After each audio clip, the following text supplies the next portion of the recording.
Hi there, welcome to Key to Pictures. How to get great indoor pictures, part 2.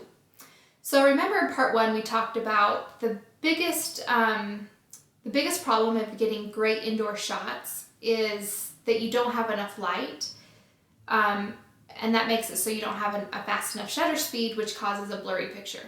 So it's all about trying to get the most light that you can indoors to get a better picture.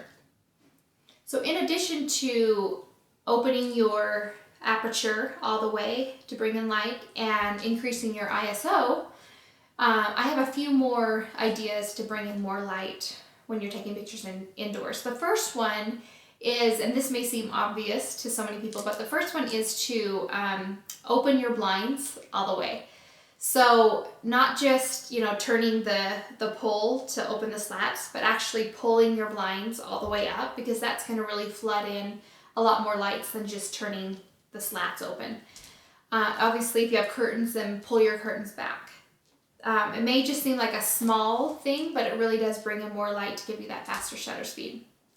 Another thing that I do is we have a 2-story house. So if you live in a 2-story house, try and take your pictures upstairs, because you're going to get more light flooding in the upstairs, just because you don't have the house shading the light coming into downstairs, and you don't have trees and such that's also shading that light coming in.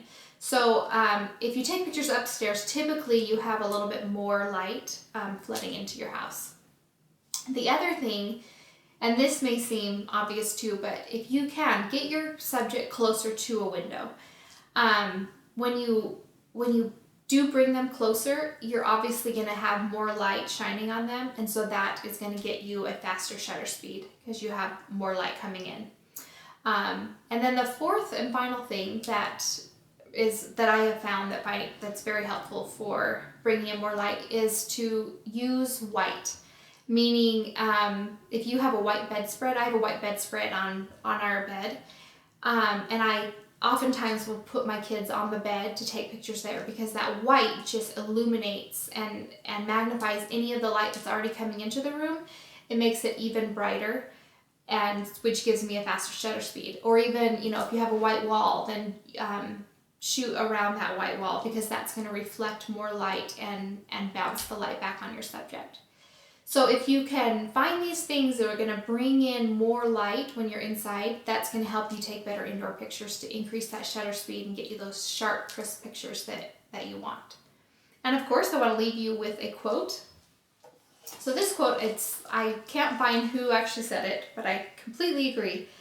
This person said, "The only photographers you should compare yourself to is the one you used to be." And what a great quote for us all to remember. I think we all get in the habit sometimes of comparing ourselves to someone else, and especially comparing our worst trait or our worst ability to someone's best, and that's just not fair to ourselves. We're all growing, we're all learning at our own levels, and so if you need to compare or want to compare, just compare with who you used to be, and you can see that you're improving and you're growing. But don't get in the habit of comparing yourself to other people, because that's not going to help anyone. So make it a great day, and I'll see you soon.